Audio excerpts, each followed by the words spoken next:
ਅੰਗੂਰੀ ਮੇਰੇ ਗਵਾਂਢੀਆਂ ਦੇ ਗਵਾਂਢੀਆਂ ਦੇ ਗਵਾਂਢੀਆਂ ਦੇ ਘਰ ਉਹਨਾਂ ਦੇ ਬੜੇ ਪੁਰਾਣੇ ਨੌਕਰ ਦੀ ਬੜੀ ਨਵੀਂ ਬੀਵੀ ਹੈ। ਇੱਕ ਤਾਂ ਨਵੀਂ ਇਸ ਗੱਲੋਂ ਕਿ ਉਹ ਆਪਣੇ ਖਾਵੰਦ ਦੀ ਦੂਸਰੀ ਬੀਵੀ ਹੈ, ਸੋ ਉਸ ਦਾ ਖਾਵੰਦ ਦੁਹਾਜੂ ਹੋਇਆ। ਜੂ ਤੋਂ ਮਤਲਬ ਜੇ ਜੂਨ ਦਾ ਹੋਵੇ ਤਾਂ ਇਸ ਦਾ ਪੂਰਾ ਅਰਥ ਨਿਕਲਿਆ ਦੂਸਰੀ ਜੂਨੇ ਪੈ ਚੁੱਕਾ ਬੰਦਾ, ਯਾਨੀ ਦੂਸਰੇ ਵਿਆਹ ਦੀ ਜੂਨ ਵਿੱਚ। ਤੇ ਅੰਗੂਰੀ ਕਿਉਂਕਿ ਅਜੇ ਵਿਆਹ ਦੀ ਪਹਿਲੀ ਜੂਨ ਵਿੱਚ ਹੈ, ਇਸ ਲਈ ਉਹ ਨਵੀਂ ਹੋਈ। ਤੇ ਦੂਸਰੀ ਉਹ ਇਸ ਗੱਲੋਂ ਵੀ ਨਵੀਂ ਹੈ ਕਿ ਉਸ ਦਾ ਮੁਕਲਾਵਾ ਆਇਆ ਅਜੇ ਜਿੰਨੇ ਕੁ ਮਹੀਨੇ ਹੋਏ ਹਨ, ਉਹ ਸਾਰੇ ਮਹੀਨੇ ਰਲ ਕੇ ਵੀ ਇੱਕ ਵਰ੍ਹਾ ਨਹੀਂ ਬਣੇ। 5-6 ਵਰ੍ਹੇ ਹੋਏ।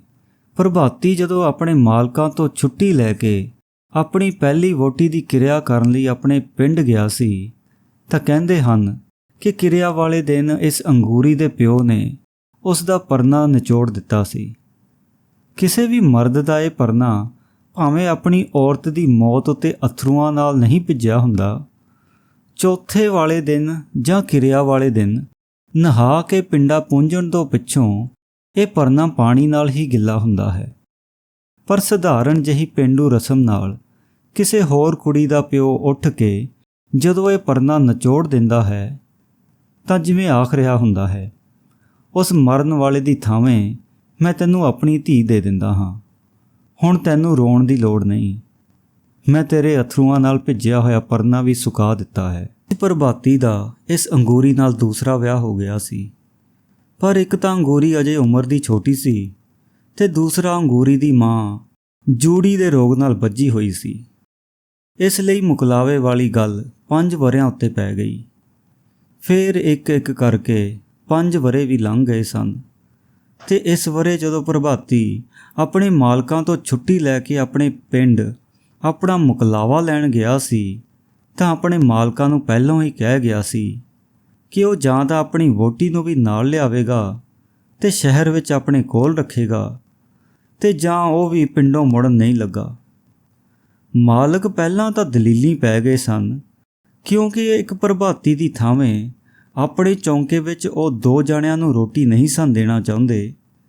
ਪਰ ਜਦੋਂ ਪ੍ਰਭਾਤੀ ਨੇ ਇਹ ਗੱਲ ਆਖੀ ਕਿ ਉਹਦੀ ਅੰਗੂਰੀ ਕੋਠੜੀ ਦੇ ਪਿੱਛੇ ਕੱਚੇ ਥਾਂ ਨੂੰ ਲਿੰਬ ਪੋਚ ਕੇ ਆਪਣਾ ਵੱਖਰਾ ਚੁੱਲ੍ਹਾ ਬਣਾਏਗੀ, ਆਪਣਾ ਪਕਾਏਗੀ, ਆਪਣਾ ਖਾਏਗੀ, ਤਾਂ ਉਹਦੇ ਮਾਲਕ ਇਹ ਗੱਲ ਮੰਨ ਗਏ ਸਨ। ਸੋ ਅੰਗੂਰੀ ਮੁਕਲਾਵੇ ਫੇਰੇ ਵਿੱਚ ਸ਼ਹਿਰ ਆ ਗਈ ਸੀ। ਭਾਵੇਂ ਅੰਗੂਰੀ ਨੇ ਸ਼ਹਿਰ ਵਿੱਚ ਆਣ ਕੇ ਕੁਝ ਦਿਨ ਮੁਹੱਲੇ ਦੇ ਮਰਦਾਂ ਕੋਲੋਂ ਤਾਂ ਕੀ, ਮੁਹੱਲੇ ਦੀਆਂ ਔਰਤਾਂ ਕੋਲੋਂ ਵੀ ਘੁੰਡ ਨਹੀਂ ਸੀ ਲਾਇਆ, ਪਰ ਫਿਰ ਹੌਲੀ ਹੌਲੀ ਉਹਦਾ ਘੁੰਡ ਉਪਰਾ ਗਿਆ। ਉਹ ਪੈਰਾਂ ਵਿੱਚ ਚਾਂਦੀ ਦੀਆਂ ਝਾਂਜਰਾਂ ਪਾ ਕੇ ਛਣਕ ਮਣਕ ਕਰਦੀ ਮੁਹੱਲੇ ਦੀ ਰੌਣਕ ਬਣ ਗਈ ਸੀ। ਇੱਕ ਝਾਂਜਰਾਂ ਉਹਦੇ ਪੈਰਾਂ ਵਿੱਚ ਪਈਆਂ ਹੁੰਦੀਆਂ, ਇੱਕ ਉਹਦੇ ਹਾਸੇ ਵਿੱਚ। ਭਾਵੇਂ ਉਹ ਦਿਨ ਦਾ ਬਹੁਤਾ ਹਿੱਸਾ ਆਪਣੀ ਕੋਠੜੀ ਵਿੱਚ ਹੀ ਰਹਿੰਦੀ, ਪਰ ਜਦੋਂ ਵੀ ਬਾਹਰ ਨਿਕਲਦੀ ਇੱਕ ਰੌਣਕ ਉਹਦੇ ਪੈਰਾਂ ਦੇ ਨਾਲ ਨਾਲ ਤੁਰਦੀ।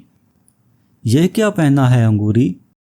यह तो मेरे पैरों की छैल चूड़ी है, और ये उंगलियों में यह तो बिछवा है, और ये बाहों में ये पछेला है, और माथे पर अलीबंद कहते हैं इसे।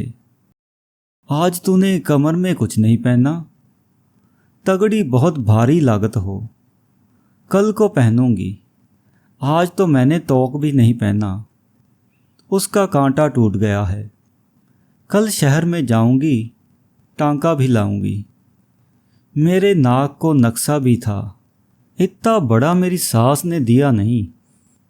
इंज अंगूरी अपने चांदी दे गहने एक मड़क नाल पांदी सी, एक मड़क नाल विखांदी सी। पिछे ਜਿਹੇ ਜਦੋਂ ਰੁੱਤ ਫਿਰੀ ਸੀ, ਅੰਗੂਰੀ ਨੂੰ ਸ਼ਾਇਦ ਆਪਣੀ ਨਿੱਕੀ ਜਿਹੀ ਕੋਠੜੀ ਵਿੱਚ ਹੁੱਸੜ ਲੱਗਣ ਲੱਗ ਪਿਆ ਸੀ। ਉਹ ਬਹੁਤੀ ਵੇਰ ਮੇਰੇ ਘਰ ਦੇ ਸਾਹਮਣੇ ਆਣ ਬਹਿੰਦੀ ਸੀ। ਮੇਰੇ ਘਰ ਦੇ ਅੱਗੇ ਨਿੰਮ ਦੇ ਵੱਡੇ ਵੱਡੇ ਰੁੱਖ ਹਨ ਤੇ ਇਹਨਾਂ ਰੁੱਖਾਂ ਦੇ ਕੋਲ ਜ਼ਰਾ ਕੁ ਉੱਚੀ ਥਾਵੇਂ ਇੱਕ ਪੁਰਾਣਾ ਖੂਹ ਹੈ। ਭਾਵੇਂ ਮੁਹੱਲੇ ਦਾ ਕੋਈ ਵੀ ਬੰਦਾ ਇਸ ਖੂਹ ਵਿੱਚੋਂ ਪਾਣੀ ਨਹੀਂ ਭਰਦਾ, ਪਰ ਪਾਰਲੇ ਪਾਸੇ ਇੱਕ ਸਰਕਾਰੀ ਸੜਕ ਬਣਦੀ ਪਈ ਹੈ ਤੇ ਉਸ ਸੜਕ ਦੇ ਮਜ਼ਦੂਰ ਕਈ ਵਾਰ ਇਸ ਖੂਹ ਨੂੰ ਗੇੜ ਲੈਂਦੇ ਹਨ, ਜਿਸ ਲਈ ਖੂਹ ਦੇ ਆਲੇ ਦੁਆਲੇ ਅਕਸਰ ਪਾਣੀ ਡੁੱਲਿਆ ਹੁੰਦਾ ਹੈ ਤੇ ਇਹ ਥਾਂ ਬੜੀ ਠੰਡੀ ਰਹਿੰਦੀ ਹੈ। क्या पढ़ती हो बीबी जी? एक दिन अंगूरी जदों आई, मैं निम दे रुखां हेठ बह के एक किताब पढ़दी पई सां। तुम पढ़ोगी? मेरे को पढ़ना नहीं आता। सीख लो। ना। क्यों? औरत को पाप लगता है पढ़ने से। औरत को पाप लगता है, मर्द को नहीं लगता? ना, मर्द को नहीं लगता। यह तुमको किसने कहा है? मैं जानती हूँ। फिर मैं तो पढ़ती हूँ, मुझे पाप लगेगा? शहर की औरत को पाप नहीं लगता, गांव की औरत को पाप लगता है। मैं भी हस पई ते अंगूरी भी। अंगूरी ने जो कुछ सुनिया होया सी ਉਹਦੇ ਵਿੱਚ ਉਹਨੂੰ ਕੋਈ ਸ਼ੰਕਾ ਨਹੀਂ ਸੀ, ਇਸ ਲਈ ਉਹਨੂੰ ਕੁਝ ਵੀ ਨਾ ਆਖਿਆ। ਜਾਪਿਆ ਜੇ ਹੱਸਦੀ ਖੇਡਦੀ ਆਪਣੀਆਂ ਕੀਮਤਾਂ ਨਾਲ ਸੁਖੀ ਰਹਿ ਸਕਦੀ ਹੈ ਤਾਂ ਸ਼ਾਇਦ ਉਹਦੇ ਲਈ ਇਹੋ ਠੀਕ ਹੈ। ਉਂਝ ਮੈਂ ਅੰਗੂਰੀ ਦੇ ਮੂੰਹ ਵੱਲ ਨੀਝ ਲਾ ਕੇ ਤੱਕਦੀ ਰਹੀ। ਡਾਢੇ ਸੋਲੇ ਰੰਗ ਵਿੱਚ ਉਹਦੇ ਪਿੰਡੇ ਦਾ ਮਾਸ ਗੁੰਨਿਆ ਹੋਇਆ ਸੀ। ਆਖਦੇ ਹਨ ਔਰਤ ਆਟੇ ਦੀ ਤੌਣ ਹੁੰਦੀ ਹੈ, ਪਰ ਕਈਆਂ ਦੇ ਪਿੰਡੇ ਦਾ ਮਾਸ ਉਸ ਢਿੱਲੇ ਆਟੇ ਵਾਂਗ ਹੁੰਦਾ ਹੈ ਜਿਹਦੀ ਰੋਟੀ ਕਦੇ ਵੀ ਗੋਲ ਨਹੀਂ ਮਿਲਦੀ, ਤੇ ਕਈਆਂ ਦੇ ਪਿੰਡੇ ਦਾ ਮਾਸ ਨਿਰੇ ਖਮੀਰੇ ਆਟੇ ਵਰਗਾ ਜਿਹਨੂੰ ਵੇਲਣੇ ਨਾਲ ਵੇਲਿਆ ਹੀ ਨਹੀਂ ਜਾ ਸਕਦਾ। ਸਿਰਫ ਕਿਸੇ ਕਿਸੇ ਪਿੰਡੇ ਦਾ ਮਾਸ ਇੰਜ ਪੀਡਾ ਗੁੰਨਿਆ ਹੁੰਦਾ ਹੈ ਕਿ ਰੋਟੀ ਤਾਂ ਕੀ, ਭਾਵੇਂ ਪੂਰੀਆਂ ਵੇਲ ਲਵੋ। ਮੈਂ ਅੰਗੂਰੀ ਦੇ ਮੂੰਹ ਵੱਲ ਤੱਕਦੀ ਰਹੀ, ਅੰਗੂਰੀ ਦੀ ਛਾਤੀ ਵੱਲ, ਅੰਗੂਰੀ ਦੀਆਂ ਬਾਹਾਂ ਵੱਲ, ਅੰਗੂਰੀ ਦੀਆਂ ਪਿੰਨੀਆਂ ਵੱਲ। ਉਹ ਐਡੇ ਪੀਡੇ ਮੈਦੇ ਵਾਂਗ ਗੁੰਨੀ ਹੋਈ ਸੀ ਜਿਹਦੇ ਨਾਲ ਮੱਠੀਆਂ ਤਲੀਆਂ ਜਾ ਸਕਦੀਆਂ ਸਨ। ਤੇ ਮੈਂ ਅੰਗੂਰੀ ਦਾ ਪ੍ਰਭਾਤੀ ਵੀ ਤੱਕਿਆ ਹੋਇਆ ਸੀ, ਮਧਰੇ ਕੱਦ ਦਾ, ਢਿਲਕੇ ਮੂੰਹ ਦਾ, ਬੱਠਲ ਜਿਹਾ। ਤੇ ਫਿਰ ਅੰਗੂਰੀ ਦੇ ਰੂਪ ਵੱਲ ਵੇਖ ਕੇ ਉਸ ਦੇ ਖਾਵੰਦ ਬਾਰੇ ਇੱਕ ਅਜੀਬ ਤੁਲਨਾ ਸੁੱਝੀ ਕਿ ਪ੍ਰਭਾਤੀ ਅਸਲ ਵਿੱਚ ਆਟੇ ਦੀ ਇਸ ਪੀਡੀ ਗੁੱਝੀ ਔਰਤ ਨੂੰ ਪਕਾ ਕੇ ਖਾਣ ਦਾ ਹੱਕਦਾਰ ਨਹੀਂ, ਉਹ ਇਸ ਤੌਣ ਨੂੰ ਕੱਜ ਕੇ ਰੱਖਣ ਵਾਲਾ ਪੌਣਾ ਹੈ। ਇਸ ਤੁਲਨਾ ਨਾਲ ਮੈਨੂੰ ਆਪੇ ਹੀ ਹਾਸਾ ਆ ਗਿਆ, ਪਰ ਮੈਂ ਅੰਗੂਰੀ ਨੂੰ ਇਸ ਤੁਲਨਾ ਦੀ ਸੂਝ ਨਹੀਂ ਸਾਂ ਦੇਣਾ ਚਾਹੁੰਦੀ, ਇਸ ਲਈ ਉਹਦੇ ਨਾਲ ਪਿੰਡ ਦੀਆਂ ਨਿੱਕੀਆਂ ਨਿੱਕੀਆਂ ਗੱਲਾਂ ਕਰਨ ਲੱਗ ਪਈ। ਮਾਂ ਪਿਓ ਦੀਆਂ, ਭੈਣ ਭਰਾਵਾਂ ਦੀਆਂ ਤੇ ਖੇਤਾਂ ਪੈਲੀਆਂ ਦੀਆਂ ਗੱਲਾਂ ਕਰਦਿਆਂ ਮੈਂ ਉਹਨੂੰ ਪੁੱਛਿਆ, अंगूरी तुम्हारे गांव में शादी कैसे होती है? लड़की छोटी सी होती है, 5-7 साल की, जब वो किसी के पाँव पूज लेती है। कैसे पूजती है पाँव? लड़की का बाप जाता है, फूलों की एक थाली ले जाता है, साथ में रुपए और लड़के के आगे रख देता है। ये तो एक तरह से बाप ने पाँव पूज लिए, लड़की ने कैसे पूजे? लड़की की तरफ से तो पूजे, पर लड़की ने तो उसको देखा भी नहीं। लड़कियां नहीं देखती, लड़कियां अपने होने वाले खावंद को नहीं देखती ना, कोई भी लड़की नहीं देखती ना। पहला तो अंगूरी ने ना आख दिती, पर फिर कुछ सोच सोच के आखन लगी, जो लड़कियां प्रेम करती हैं वो देखती हैं। तुम्हारे गांव में लड़कियां प्रेम करती हैं? कोई कोई। जो प्रेम करती है उसको पाप नहीं लगता? मैनू असल विच अंगूरी दी ਉਹ ਪਹਿਲੀ ਗੱਲ ਚੇਤੇ ਆ ਗਈ ਸੀ ਕਿ ਔਰਤਾਂ ਨੂੰ ਪੜਨ ਨਾਲ ਪਾਪ ਲੱਗਦਾ ਹੈ। ਇਸ ਲਈ ਮੈਂ ਸੋਚਿਆ ਕਿ ਉਸ ਹਿਸਾਬ ਨਾਲ ਪ੍ਰੇਮ ਕੀਤਿਆਂ ਵੀ ਪਾਪ ਲੱਗਦਾ ਹੋਵੇਗਾ। ਪਾਪ ਲੱਗਦਾ ਹੈ, ਬੜਾ ਪਾਪ लगता है, अंगूरी ने छेती नाल आख्या। अगर पाप लगता है तो फिर वो प्रेम क्यों करती हैं? वो तो बात यह होती है कि कोई आदमी जब किसी छोकरी को कुछ खिला देता है तो वो उससे प्रेम करने लग जाती है। कोई क्या खिला देता है उसको? एक जंगली बूटी होती है, बस वही पान में डाल के या मिठाई में डाल के खिला देता है, फिर उसे वही अच्छा लगता है। दुनिया का और कुछ भी अच्छा नहीं लगता। सच, मैं जानती हूँ, मैंने अपनी आँखों से देखा है। किसे देखा है? मेरी एक सखी थी, इतनी बड़ी थी मेरे से। फिर क्या?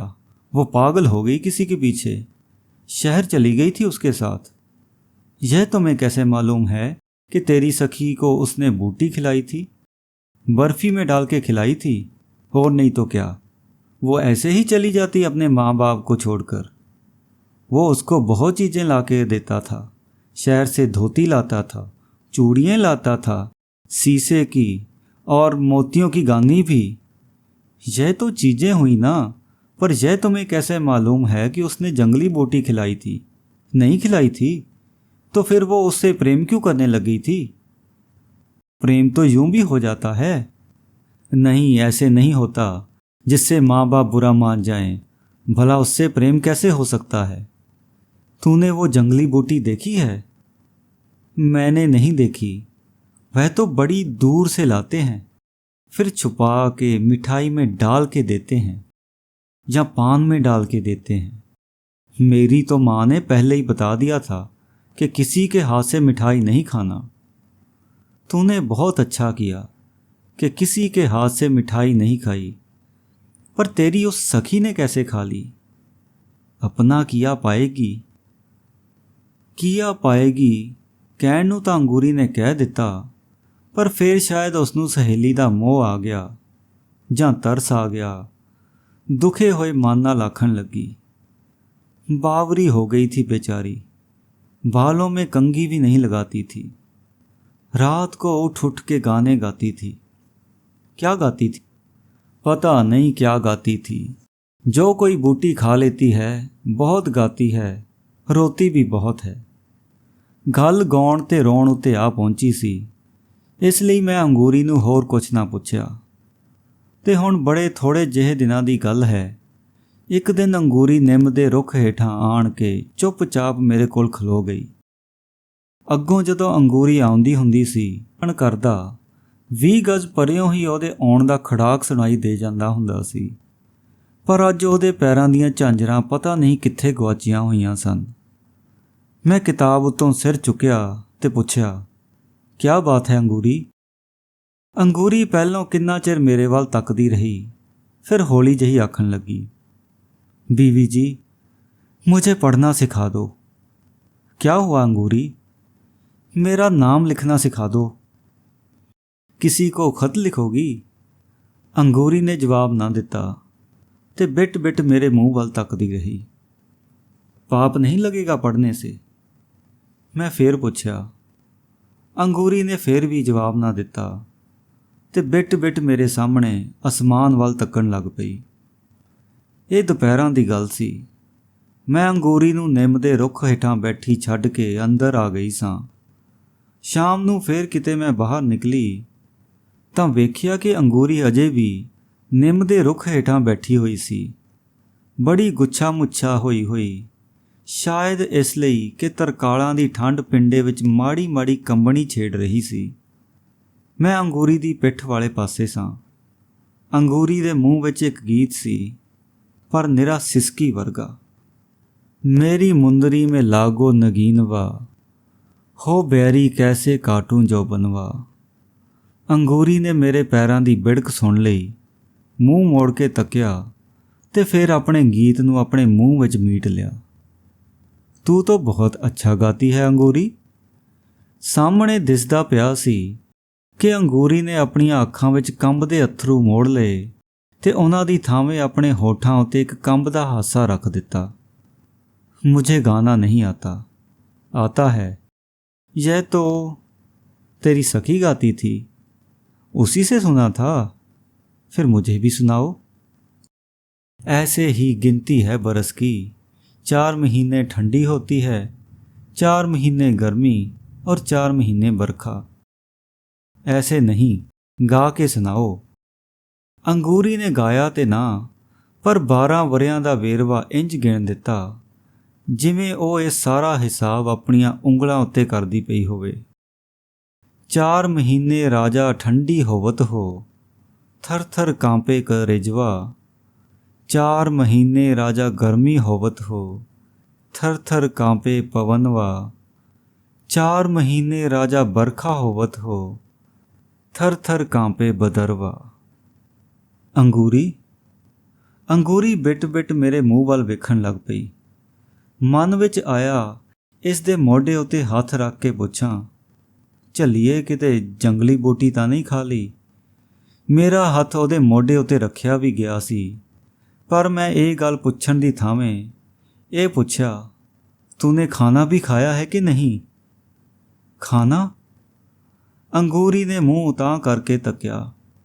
ਉਹਦੇ ਮੋਢੇ ਉੱਤੇ ਰੱਖੇ ਹੋਏ ਹੱਥ ਹੇਠਾਂ ਮੈਨੂੰ ਇੰਜ ਜਾਪਿਆ ਕਿ ਅੰਗੂਰੀ ਦਾ ਸਾਰਾ ਪਿੰਡਾ ਕੰਬਦਾ ਪਿਆ ਹੈ। ਖਬਰੇ ਹੁਣੇ ਉਹਨੇ ਜਿਹੜਾ ਗੀਤ ਗਾਇਆ ਸੀ, ਵਰਖਾ ਰੁੱਤ ਵਿੱਚ ਕੰਬਣ ਵਾਲੇ ਬੱਦਲਾਂ ਦਾ, ਗਰਮੀ ਦੀ ਰੁੱਤ 'ਤੇ ਕੰਬਣ ਵਾਲੀ ਪੌਣ ਦਾ, ਤੇ ਸਿਆਲ ਦੀ ਰੁੱਤੇ ਕੰਬਣ ਵਾਲੇ ਕਲੇਜੇ ਦਾ, ਉਸ ਗੀਤ ਦੀ ਸਾਰੀ ਕੰਬਣੀ ਅੰਗੂਰੀ ਦੇ ਪਿੰਡੇ ਵਿੱਚ ਸਮਾਈ ਹੋਈ ਸੀ। ਇਹ ਮੈਨੂੰ ਪਤਾ ਸੀ ਕਿ ਅੰਗੂਰੀ ਆਪਣੀ ਰੋਟੀ ਦਾ ਆਪ ਹੀ ਆਹਰ ਕਰਦੀ ਹੈ। ਪ੍ਰਭਾਤੀ ਮਾਲਕਾਂ ਦੀ ਰੋਟੀ ਬਣਾਉਂਦਾ, ਮਾਲਕਾਂ ਦੇ ਘਰੋਂ ਖਾਂਦਾ ਹੈ। ਇਸ ਲਈ ਉਸ ਨੂੰ ਪ੍ਰਭਾਤੀ ਦੀ ਰੋਟੀ ਦਾ ਆਹਰ ਨਹੀਂ ਹੁੰਦਾ। ਇਸ ਲਈ ਮੈਂ ਫੇਰ ਆਖਿਆ, ਤੂਨੇ ਅੱਜ ਰੋਟੀ ਬਣਾਈ ਹੈ ਕਿ नहीं? अभी नहीं। सवेरे बनाई थी? चाय पी थी? चाय? आज तो दूध ही नहीं था। आज दूध क्यों नहीं लिया था? वो तो मैं लेती नहीं। वो तो तू रोज़ चाय नहीं पीती? पीती हूँ। फिर आज क्या हुआ? दूध तो वो राम तारा साडे मोहल्ले दा चौकीदार है, सारियां दा सांझा चौकीदार। सारी रात पहरा दिंदा, ਉਹ ਸਵੇਰ ਸਾਰ ਡਾਢਾ ਨੀਂਦਰਿਆ ਹੁੰਦਾ ਹੈ। ਮੈਨੂੰ ਯਾਦ ਆਇਆ ਕਿ ਜਦੋਂ ਅੰਗੂਰੀ ਨਹੀਂ ਸੀ ਆਈ, ਉਹ ਸਵੇਰ ਸਾਰ ਸਾਡੇ ਘਰਾਂ ਵਿੱਚੋਂ ਚਾਹ ਪੀ ਕੇ ਖੂਹ ਦੇ ਲਾਗੇ ਮੰਜੀ ਢਾਹ ਕੇ ਸੌਂ ਜਾਂਦਾ ਹੁੰਦਾ ਸੀ। ਤੇ ਹੁਣ ਜਦੋਂ ਅੰਗੂਰੀ ਆਈ ਸੀ, ਉਹ ਸਵੇਰ ਸਾਰ ਕਿਸੇ ਗਵਾਲੇ ਕੋਲੋਂ ਦੁੱਧ ਲੈ ਲੈਂਦਾ ਸੀ। ਅੰਗੂਰੀ ਦੇ ਚੁੱਲ੍ਹੇ ਉੱਤੇ ਚਾਹ ਦਾ ਪਤੀਲਾ ਚਾੜ੍ਹਦਾ ਸੀ ਤੇ ਅੰਗੂਰੀ, ਪ੍ਰਭਾਤੀ ਤੇ ਰਾਮ ਤਾਰਾ ਤਿੰਨੇ ਜਣੇ ਚੁੱਲ੍ਹੇ ਦੇ ਦੁਆਲੇ ਬਹਿ ਕੇ ਚਾਹ ਪੀਂਦੇ ਸਨ। ਤੇ ਨਾਲ ਹੀ ਮੈਨੂੰ ਯਾਦ ਆਇਆ ਕਿ ਰਾਮ ਤਾਰਾ ਪਿਛਲੇ 3 ਦਿਨਾਂ ਤੋਂ ਛੁੱਟੀ ਲੈ ਕੇ ਆਪਣੇ ਪਿੰਡ ਗਿਆ ਹੋਇਆ ਹੈ। ਮੈਨੂੰ ਇੱਕ ਦੁਖਿਆ ਹੋਇਆ ਹਾਸਾ ਆਇਆ ਤੇ ਮੈਂ ਆਖਿਆ, ਤੋ ਅੰਗੂਰੀ, तूने 3 दिन से चाय नहीं पी? अंगूरी ने ਜ਼ੁਬਾਨ ਨਾਲ ਕੁਝ ਨਾ ਆਖਿਆ, ਨਾ ਵਿੱਚ ਸਿਰ ਫੇਰ ਦਿੱਤਾ। ਰੋਟੀ ਵੀ ਨਹੀਂ ਖਾਈ? ਅੰਗੂਰੀ ਕੋਲੋਂ ਬੋਲਿਆ ਨਾ ਗਿਆ।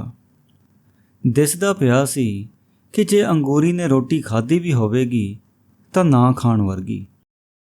ਰਾਮ ਤਾਰੇ ਦੀ ਸਾਰੀ ਦਿੱਖ ਮੈਨੂੰ ਚੇਤੇ ਆ ਗਈ। ਬੜੇ ਫੁਰਤੀਲੇ ਹੱਡ, ਬੜਾ ਸਾਊ ਮੂੰਹ ਤੇ ਜਿਹਦੇ ਕੋਲ ਨਿੰਮਾ ਹੱਸਦੀਆਂ ਤੇ ਸ਼ਰਮਾਂਦੀਆਂ ਅੱਖਾਂ ਸਨ, ਤੇ ਜਿਹਦੀ ਜ਼ੁਬਾਨ ਕੋਲ ਗੱਲ ਕਰਨ ਦਾ ਇੱਕ ਖਾਸ ਸਲੀਕਾ ਹੈ। ਅੰਗੂਰੀ ਜੀ, कहीं तूने बूटी तो नहीं खा ली? अंगूरी दे मूँह उत्ते परल अथरू वग पे। इन्हां अथरूआं ने वग के अंगूरी दियां जलूटियां नूं भਿਉਂ ਦਿੱਤਾ ਤੇ ਫਿਰ इन्हां अथरूआं ने वग के ਜਦੋਂ ਉਹਦੇ ਹੋਠਾਂ ਨੂੰ ਭਿਉਂ ਦਿੱਤਾ ਤਾਂ अंगूरी दे मूँहों निकलदे हर्फ भी गिले सन। मुझे कसम लागे जो मैंने उससे हाथ से कभी मिठाई खाई हो। मैंने पान भी कभी नहीं खाया, सिर्फ चाय। जाने उसने चाय में ही। ते अगों अंगूरी दी सारी आवाज़ ਉਹਦੇ ਅਥਰੂਆਂ ਵਿੱਚ ਡੁੱਬ ਗਈ।